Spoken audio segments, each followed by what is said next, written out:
Kita mulai ya guys. Iya, Dil. Suaranya jelas nggak? Jelas.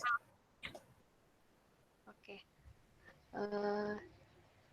Bismillahirrahmanirrahim. Assalamualaikum warahmatullahi wabarakatuh.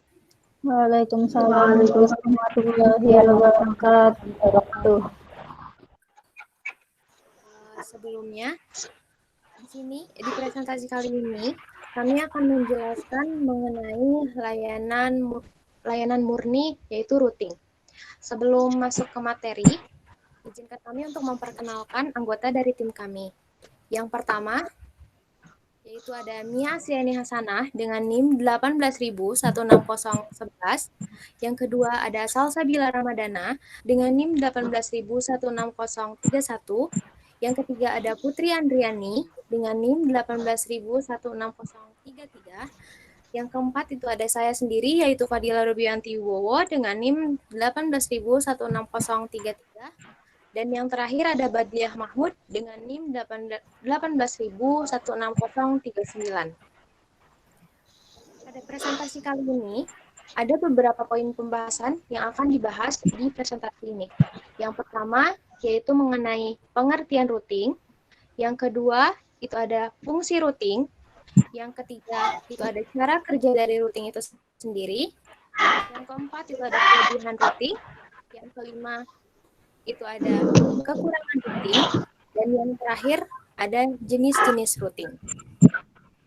Langsung saja masuk ke materi yang pertama, yaitu mengenai pengertian routing yang akan dijelaskan oleh saya sendiri.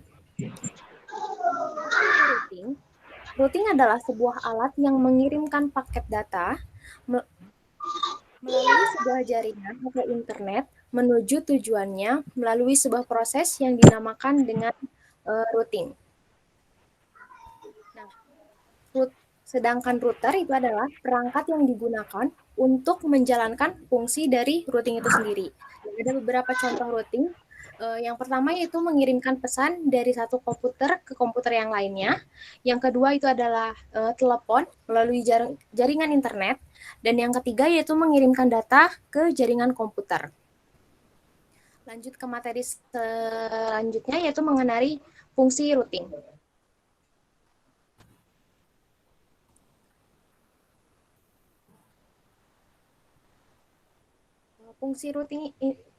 Fungsi router digunakan untuk menghubungkan dan meneruskan data antara dua atau lebih jaringan satu dengan jaringan lainnya.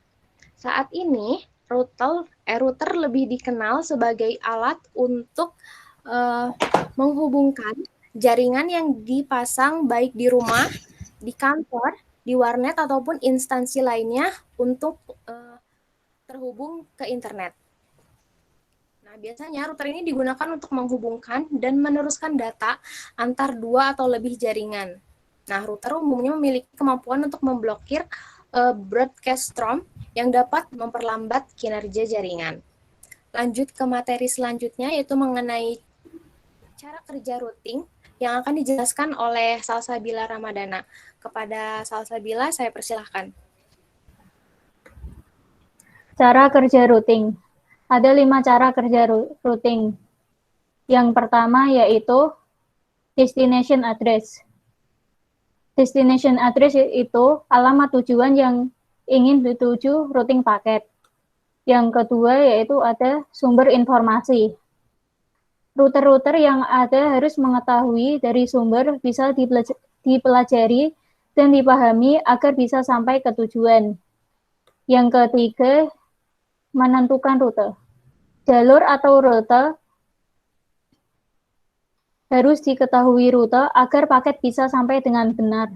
Harus tahu rute mana yang memungkinkan untuk network remote. Yang keempat, yaitu pemilihan rute. Untuk pemilihan rute, harus tahu mana rute yang terbaik untuk setiap network remote dalam jaringan. Yang kelima, yaitu menjaga informasi. Ini merupakan metode yang bisa menjaga rute sampai ke tujuan yang sudah diketahui sebelumnya dan yang paling sering dilalui.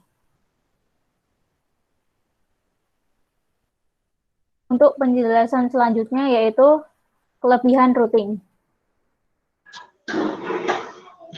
Oke, saya akan menjelaskan mengenai kelebihan routing.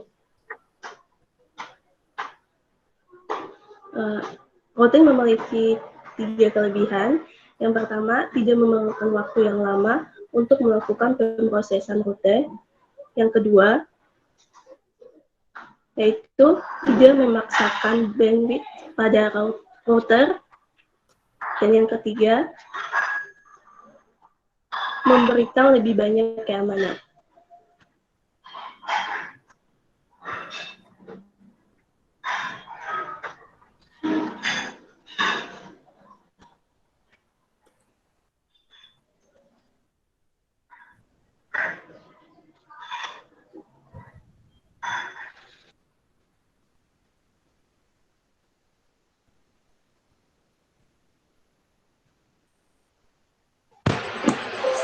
Selanjutnya, kekurangan router.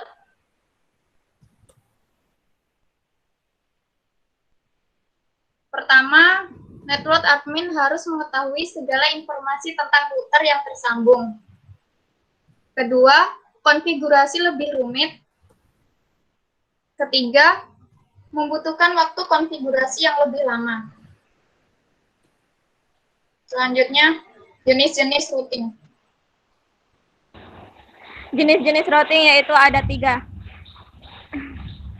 Routing default, terus routing statistik, dan yang terakhir routing dinamik.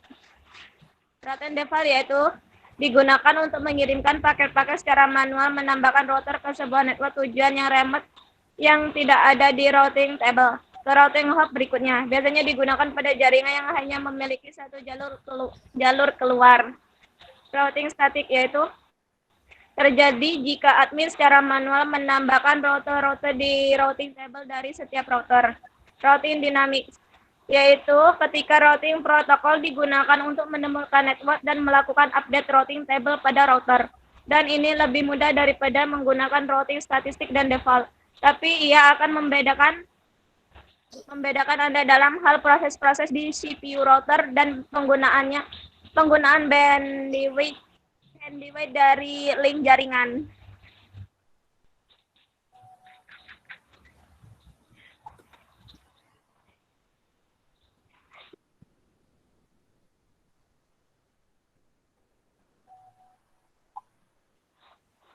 Nano, demo.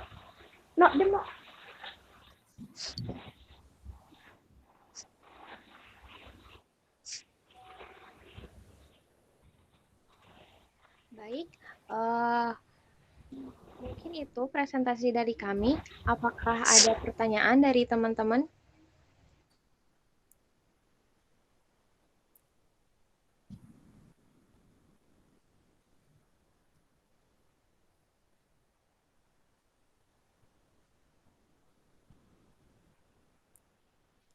Masuk, Mbak Fadila ingin bertanya. Ya. Oke, perkenalkan nama saya Abioso Dimas Ramadan, NIM 18.160-34. Saya ingin bertanya, apakah perbedaan fungsi dari routing tersebut? Baik, kami tampung dulu. Ada lagi dari teman-teman yang ingin bertanya? Saya mau bertanya. Oh ya. Diketahui bahwa OSPF adalah sebuah protokol routing otomatis atau disebut dengan dynamic routing. Apa saja kelebihan dan kekurangan dari routing OSPF tersebut? Baik, terima kasih. Kami tampung dulu ya. Ada lagi mungkin dari teman-teman yang ingin bertanya?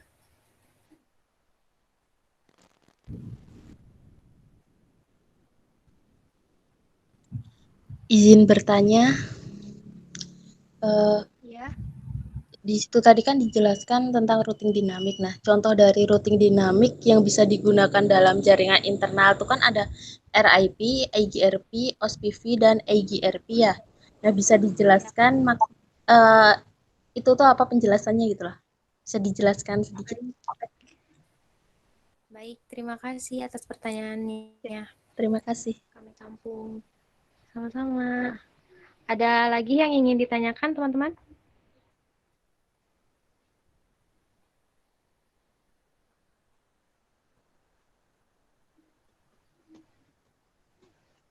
Atau mungkin dari teman-teman kelompok ini yang ada yang ingin menjawab? Dipersilakan.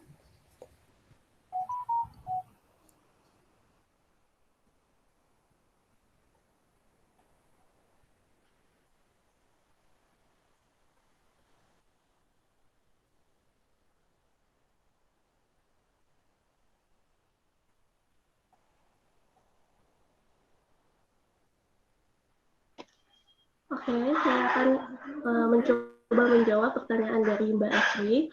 Pertanyaannya adalah, apa saja kelebihan dan kekurangan dari routing OSPF? Untuk kelebihannya itu yang pertama, tidak menghasilkan routing loop. Yang kedua, mendukung penggunaan beberapa metrik sekaligus. Yang ketiga, menghasilkan banyak jalur ke sebuah tujuan. Terus yang keempat itu membagi jaringan yang besar menjadi beberapa area. Yang kelima, waktu yang diperlukan untuk converging lebih cepat. Untuk kekurangannya sendiri, yang pertama, membutuhkan basis data yang lebih besar. Terus yang kedua, lebih rumit. Dan yang ketiga, kinerja router cenderung melambat ketika banyak network bertambah. Bagaimana Mbak Asri? Sudah jelas? Atau ada yang belum jelas? Cukup jelas. Terima kasih.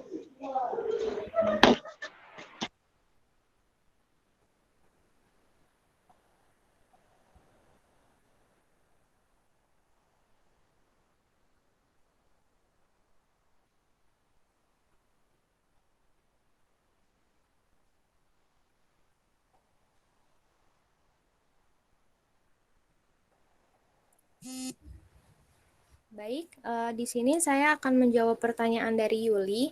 Tadi mengenai contoh dynamic routing di jaringan internal itu ada 4, yaitu RIP, IGRP, OSPF, dan AEGRP. Nah, untuk RIP yang merupakan routing protokol dengan algoritma distant vector yang menghitung jumlah hop atau count hop sebagai routing metriknya. Nah, jumlah maksimum dari hop yang diperbolehkan adalah 15 hop. Terus yang kedua yaitu mengenai IGRP atau Interior Gateway Routing, merupakan protokol distant vector juga yang diciptakan oleh perusahaan Cisco untuk mengatasi kekurangan dari RIP. Nah, untuk jumlah hop-nya pada IGRP ini yaitu 255 dan sebagai metrik.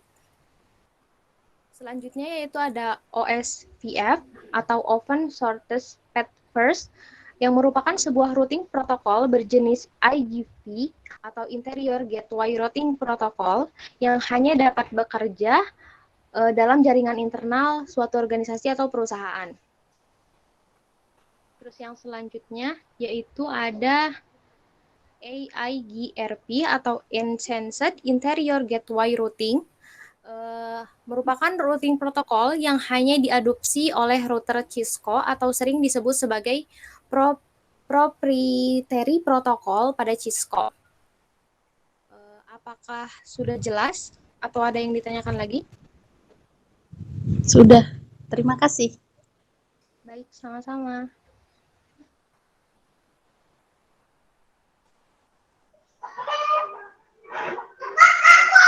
Mohon maaf, Mas Abi, mohon diulangi pertanyaannya.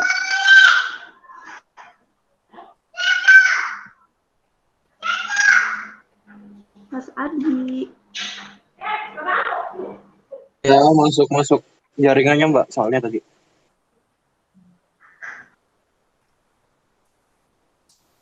Ya, terima kasih atas jawabannya. Saya rasa cukup puas dengan jawabannya, Mbak Fadila. Terima kasih.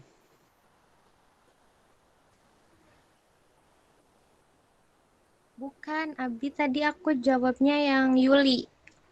Ini Badli tanya katanya untuk pertanyaannya bisa diulang lagi apa enggak? Soalnya tadi putus-putus.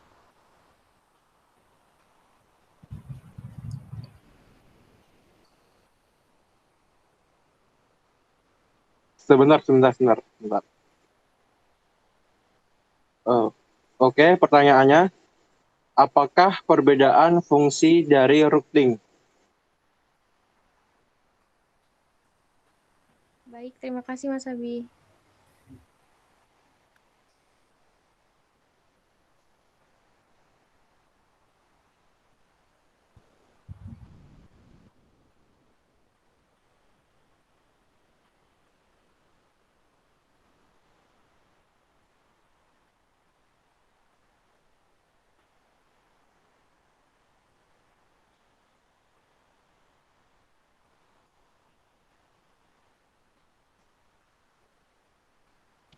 Dari teman-teman, ada yang mau menjawab pertanyaan dari Mas Abi?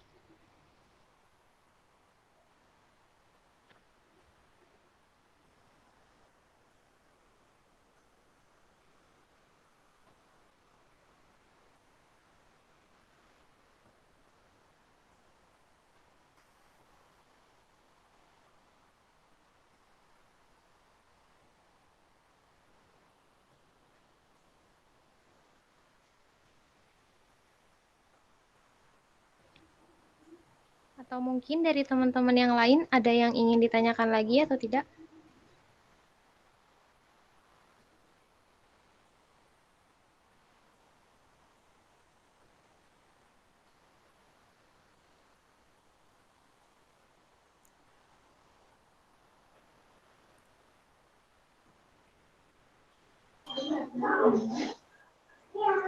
Mohon maaf Mas Abi, ini pertanyaannya itu perbedaan fungsi dari routing atau fungsi routingnya. Maksud dari perbedaan fungsi routing gimana ya Mas? Oh, Mbak, sebutkan beberapa fungsi routing. Iya Mas.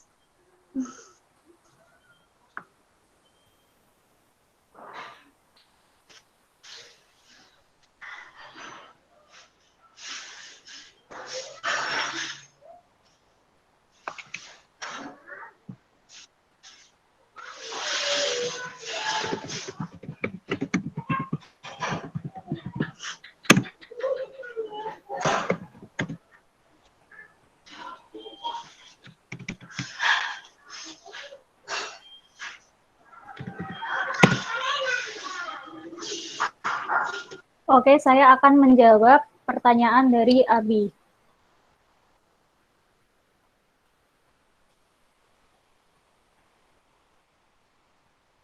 Untuk beberapa fungsi dari router yaitu pertama, memberikan informasi mengenai jalur mana yang harus dilewati oleh sebuah paket data.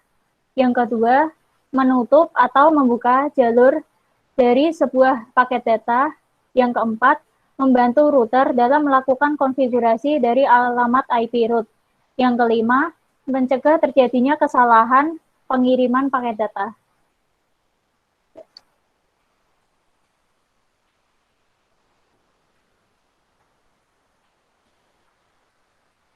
Oke, saya rasa jawabannya cukup puas.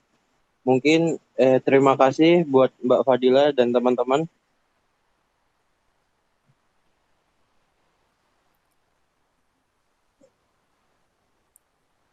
Baik, sama-sama Mas Abi. Bagaimana teman-teman? Apakah ada lagi yang ingin ditanyakan terkait presentasi kali ini?